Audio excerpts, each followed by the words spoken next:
ఎక్కడి నుంచి పోటీ చేయబోతున్నా చెప్తారు. ఒక ఈ 1 week లో అనౌన్స్ చేస్తారు. పార్టీ అడిషనల్ లిస్ట్ ప్రకటిస్తుంది, అప్పుడు తెలుస్తుంది నాకు కూడా.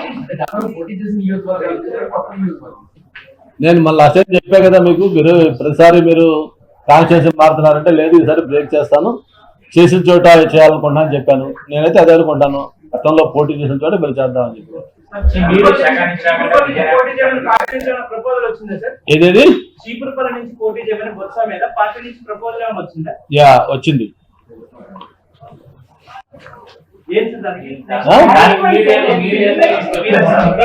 ప్రపోజల్ వచ్చిందంటే వచ్చిందని చెప్పాను.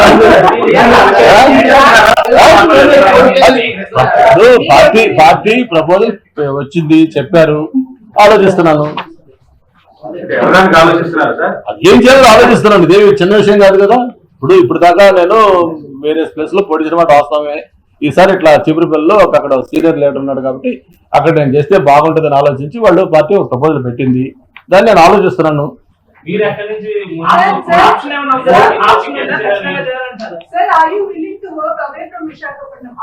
No, that's what I am thinking now. So far I have not taken any decision. అంటే పార్టీ ఏదైనా చెప్పినప్పుడు ఇక్కడ బాగుంటుంది, అక్కడ సీనియర్ లీడర్ ఉన్నాడు, తన మీద మీరు చేస్తే బాగుంటుంది, చేయండి, దాన్ని ఆలోచించండి అని చెప్పారు. డెఫినెట్ గా ఆలోచిస్తానని చెప్పాను. అది నేను స్టడీ చేయాలి. ఎందుకంటే నేను ఇప్పుడు దాకా వేరే కాన్స్టిట్యూన్సీస్ లో అది ఒక విశాఖపట్నంలో చేశాను. అనకాపల్లి పార్లమెంట్ గా ఫస్ట్ వచ్చాను కాబట్టి ఆ పార్లమెంట్ పరిధిలో చోడవరం, అనకాపల్లి ఎమ్మెల్యేలు చేశాను. నేను వైజాగ్ లో ఉంటాను కాబట్టి వైజాగ్ చుట్టుపక్కల ఉన్న భీమ్లో నాతో చేశాను. ఇప్పుడు చీపురుపల్లి అనేది ఇట్స్ ఏ సర్ప్రైజ్ అండ్ కొత్త నాకు ఒక న్యూస్ అది. ఎందుకంటే మన జిల్లా కాదు, పక్క జిల్లా, నాకు ఇక్కడ నుంచి 150 kilometers దూరంలో ఉన్న ప్రాంతం.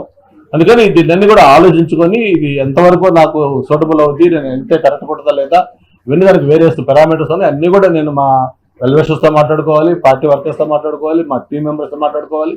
పార్టీ అయితే సీరియస్ గా చెప్పింది అక్కడ మీరు చేస్తే బాగుంటుంది, అన్ని రకాలుగా కూడా అక్కడ ఒక సీనియర్ లీడర్ ఉన్నాడు కాబట్టి మీరు చేస్తే బాగుంటుంది అనే ఒక ప్రపోజల్ పార్టీ పెట్టింది. దాన్ని నేను థింక్ చేస్తా ఉన్నాను, ఆలోచించి దాన్ని నేను తీసుకోవాలి. తీసుకున్నా దానికి నో టైం లిమిట్.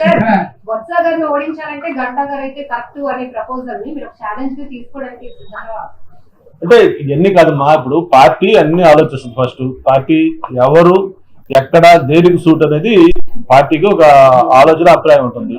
దాని ప్రకారం వాళ్ళకు ప్రపోజల్ చెప్పారు. దాన్ని డెఫినెట్ గా దాన్ని మనం థింక్ చేసి దాన్ని ఎలా చేయాలి, ఏంటి, ఎంతవరకు పాసిబిలిటీ ఉంది, కరెక్టా కాదా, నేను కూడా మళ్ళీ చూసుకొని నేను మళ్ళీ అధిష్టానంతో మాట్లాడిన తర్వాతనే టేక్ ఎ డిసిషన్. నేను ఒక నియోజకవర్గం అనుకున్నాను, గతంలో పోటీ చేసి గెలిచిన నియోజకవర్గం నుంచి పోటీ చేయాలనుకున్నాను. అట్లా అభిప్రాయం పార్టీ ఆ నియోజకవర్గం చెప్పరు సార్. కుప్పం నుంచి చంద్రబాబు నాయుడు బదులు నారా భువనేశ్వరి అనే ఒక ప్రధానం వచ్చింది కదా. రోజా గారు వచ్చి సెలవు తీసుకుంటాను, సెలవు చెప్తాను. అదే వాళ్ళు ఎంత అభద్రతా భావం ఉన్నారో అదొక్కటే మీకు చిన్న ఎగ్జాంపుల్. ఆమె మేడం గారు